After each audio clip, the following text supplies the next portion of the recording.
سب سے پہلے تو آپ کو رمضان کی بہت بہت مبارک ہو۔ اس ویڈیو میں آپ سے ایسا تجربہ شیئر کرنے والی ہوں جس سے مجھے احساس ہو گیا یا شاید میں ماننے پہ تیار ہو گئی کہ کیا ہم ایسی قوم ہیں جس پہ ظالم حکمران مسلط کیے جائیں، اور بہت کچھ ایسا جو میں نے سیکھا اور کیا۔ رمضان کی آمد تھی، کچھ سامان رہتا تھا گلوسری کا، رمضان کی تیاری کا، تو ہم نے سوچا کہ چلیں کوئی مال چلتے ہیں، وہاں جا کے جو رمضان کی چیزیں بچ گئی ہیں جو ہم نے نہیں خریدی وہاں جا کے خریدے۔ اب وہاں پہنچے تو وہاں کچا کچ رش تھا، ایسا لگ رہا تھا کہ جیسے پیسوں میں نہیں، کوئی سستے میں تو چھوڑو ہی چھوڑو، فری میں بانٹ رہا ہوگا، یہاں پہ اتنا رش تھا۔ تو ہم نے بھی جو ہے اپنا سامان لینے کے لیے ادھر سے ادھر بھاگنے دوڑنے لگے۔ اب سامان لینے کے بعد مجھے نیچے جانا تھا، وہاں ٹرالیاں نیچے لے جاتے ہوئے بہت زیادہ رش تھا۔ دو لڑکیاں آئیں اور انہوں نے کہا کہ اگر آپ ٹرالی پیچھے کر لیں تو میں یہاں سے گزر جاؤں۔ میں نے کہا ٹھیک ہے، آپ یہاں سے گزر تو جائیں گی، مگر یہاں آدمی کھڑے ہوئے ہیں، آپ کا ہاتھ لگ جائے گا یا ان کا ہاتھ آپ کو لگ جائے گا یا آپ کو جاتے ہوئے تکلیف ہوگی، تو آپ ایسا کیجئے، میں ٹرالی آگے کروں گا، آپ میرے پیچھے سے گزر جائیے۔ انہوں نے کہا ہاں یہ تو آپ نے بہت اچھی بات کی، اور وہ میرے پیچھے سے گزر گئی۔ یقین جانیے اس لمحے مجھے بےحد خوشی ہوئی کہ اللہ تعالیٰ نے مجھ سے کوئی اچھا کام کروایا۔ اب میں ٹرالی کے ساتھ نیچے پہنچی، جب نیچے گئی تو پھر میں نے کہا کہ وزن کافی سارا ہو گیا ہے اور ٹرالی لے جانے کی گھسیٹنے کی جگہ بھی نہیں ہے، تو میں اسے ایک جگہ کھڑا کر دیتی ہوں اور ہم سب نے جو سامان لینا ہے نا وہ سب سامان لے کر آ جاتے ہیں۔ سب اپنے اپنے سامان لینے میں اور رمضان کی شاپنگ کرنے میں بزی ہو گئے۔ اب ایک جگہ شیلف کی طرف مجھے جانا تھا، وہاں ایک جو تھی لمبی لمبی لائنیں لگی ہوئی تھی کاؤنٹر کے سامنے جو ہے وہاں سے کیش کروانے کے لیے، تو ٹرالی کے ساتھ جو ہے وہ لڑکی کھڑی ہوئی تھی۔ میں نے کہا کہ ذرا آپ اگر باہر آ جائیں گی، آپ ٹرالی کے ساتھ کھڑی ہوئی ہیں، باہر آ جائیں گی تو مجھے یہاں سے گزرنے کی جگہ مل جائے گی تاکہ میں اپنا سامان لے سکوں۔ تو انہوں نے کہا کہ نہیں یہ نہیں ہو سکتا کیونکہ یہاں پہ تو جگہ ہی نہیں ہے، میں ہل ہی نہیں سکتی۔ میں نے کہا نہیں،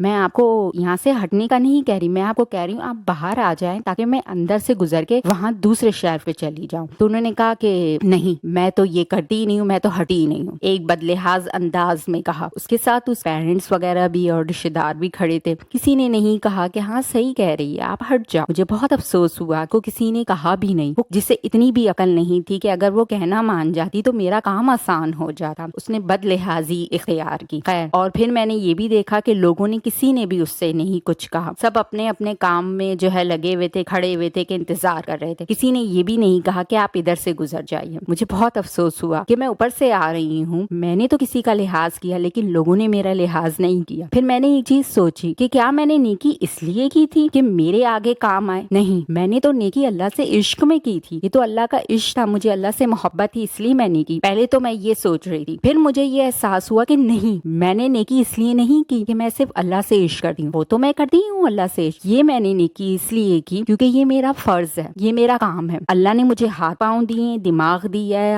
سب کچھ دیا ہے، اگر میرے حصے میں کوئی کام آ جاتا ہے، کسی کے لیے نیکی ہو جاتی ہے تو یہ میرا فرض ہے اسے ادا کرنا، اسے کرنا۔ اس کا یہ ہرگز مطلب نہیں ہے کہ میں اللہ سے عشق کروں گی تو ہی میں اللہ سے کام کروں گی، نہیں، یہ میرا فرض ہے۔ اللہ سے عشق کرنا تو یہ تو میں کرنا ہی کرنا ہے، لیکن اللہ کی مخلوق سے بھی محبت کرنا، ان کے کام بھی آنا، یہ بھی میرا کام ہے، اور اس کا مجھے حساب بھی نہیں رکھنا ہے اور نہ مجھے یہ توقع کرنی ہے کہ اللہ تعالیٰ مجھے اس کا حساب دیں گے۔ میں دنیا میں آئی ہوں تو یہ میرا فرض ہے۔ پھر میں نے یہ سوچ کے اگنور کر دیا۔ پھر دوسرا تجربہ میرے ساتھ یہ ہوا کہ ہم ایک جگہ سے جا رہے تھے، وہاں پر بھی کافی ساری ٹرالیاں پھنسی ہوئی تھی، تو ایک لڑکی نے وہاں ایک آدمی سے کہا کہ پلیز آپ اگر تھوڑی سی ٹرالی کو سائڈ پہ کر دیں گے تو مجھے یہاں سے گزرنے کی جگہ مل جائے گی۔ اب میں تو دوسری سائڈ پہ جا رہی تھی لیکن اس لڑکی کو میں نے دیکھا بولتے ہوئے، وہ لڑکی مایوس ہو کے وہیں کھڑی ہو گئی۔ پھر مجھے خیال آیا کہ جب میں نے دیکھا تھا میرے ساتھ کیا ہوا تھا، کسی نے کچھ نہیں کہا تھا، سب چپ چاپ تھے، تو اب مجھے یہ نہیں کرنا ہے۔ میں نے اس کی ٹرالی سائڈ پہ کی اور اس کے لیے جگہ بنائی، تو مجھے بہت خوشی ہوئی کہ